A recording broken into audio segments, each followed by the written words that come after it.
The Awareness and Manipulation of Dreams. Psych 101 project by me, Esther San Nicolas. So, in order to dream, we need to sleep. So the question is, why do we need to sleep? Why do we spend a third of our life just sleeping? Scientists have come up with a few answers to that question. When we sleep, we save energy. Our muscle activity decreases, and our body temperature lowers. The amount of sleep a person gets per day depends on the person's way of life. While we save energy, sleeping also provides an occasion for restorative function. When we are deprived of sleep, inhibitory transmitters accumulate in the brain, and thus our attention and learning is interfered with. Well-rested people are able to notice when their attention lapses, and they can put themselves back to the task. Thus, sleeping strengthens memory and learning, including motor skills and language-related tasks.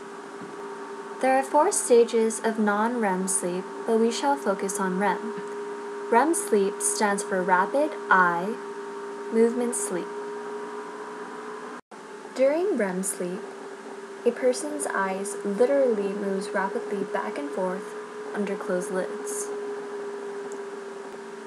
REM sleep is also known as paradoxical sleep. It is light in that the brain is active and the heart rate, breathing rate, and temperature fluctuate, but it is also deep in that the large muscles are relaxed. REM sleep is usually the longest, most complicated, and most visual stage of sleeping. About 85 to 90% of the time, people awakened during REM sleep reported having a dream, while 50% to 60% of the time during non-REM sleep. Now on to dreams. The study of dreaming is called orniology, and it is a field that is quite interested in neuroscience, psychology, and even literature. Why we dream is still a mystery, but there are a few theories out there. Here are a few dream theories. The first one is called wish fulfillment, and it was proposed by the psychoanalyst Sigmund Freud. Dreams are a way of getting something that you want, either literally or symbolically. In the activation synthesis theory, J. Allen Hobson, a psychiatrist, explains that dreams are an accidental side effect of activated circuits in the brainstem, and there is a stimulation of the limbic system, which is involved in emotions, sensations, and memories. We dream because our brain is trying to interpret these random firings. This could be a reason why humans love to tell stories, to make sense of a chaotic world or random things. In the evolutionary theory proposed by Anti-Revenuso, dreams are meant to be a threat stimulation. That is, dreams are meant to stimulate threatening events. This provides an opportunity for a person to practice threat perception and threat avoidance. People who dream dreams that trigger the amygdala or the fear center are thus able to survive and pass on their genes. Now that we've talked about some theories as to why we dream, here are some dreams commonly experienced by college students in the US. College students tend to dream about falling, being attacked or pursued, schoolwork, trying to do something again and again, sex, arriving late, and eating delicious food. Just like ice cream, my favorite.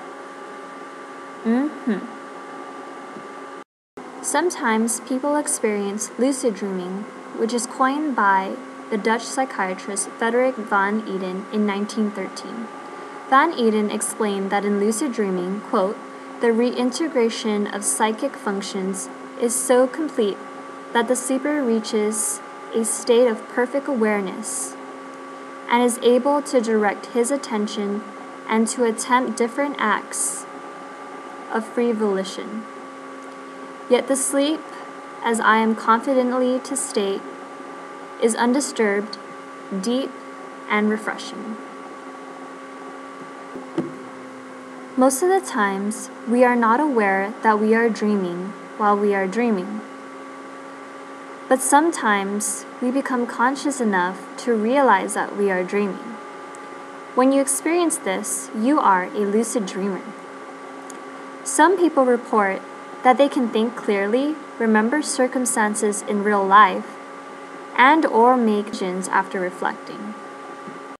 In one experiment based on lucid dreaming, researchers focused on dream actions. Do physical movements actually relate to dream events?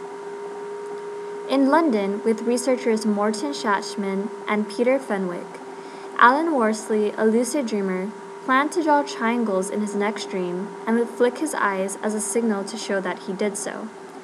In the electromyogram, there is not only signals, but also electrical activity in the right forearm. Now for some stories by my fellow lucid dreamers Brendan Bewley and Anna Warden.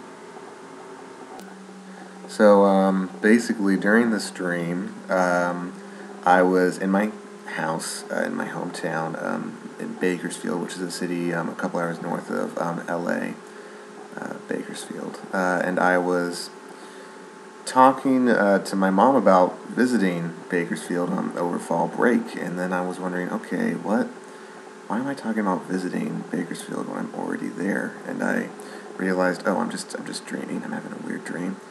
And I tried to wake up, but I couldn't. And it wasn't until my brother came over, seeming to understand my predicament, and he had a game controller with him. And he basically showed me a cheat code that would help me wake up. He showed it to me, I copied him, and then I woke up.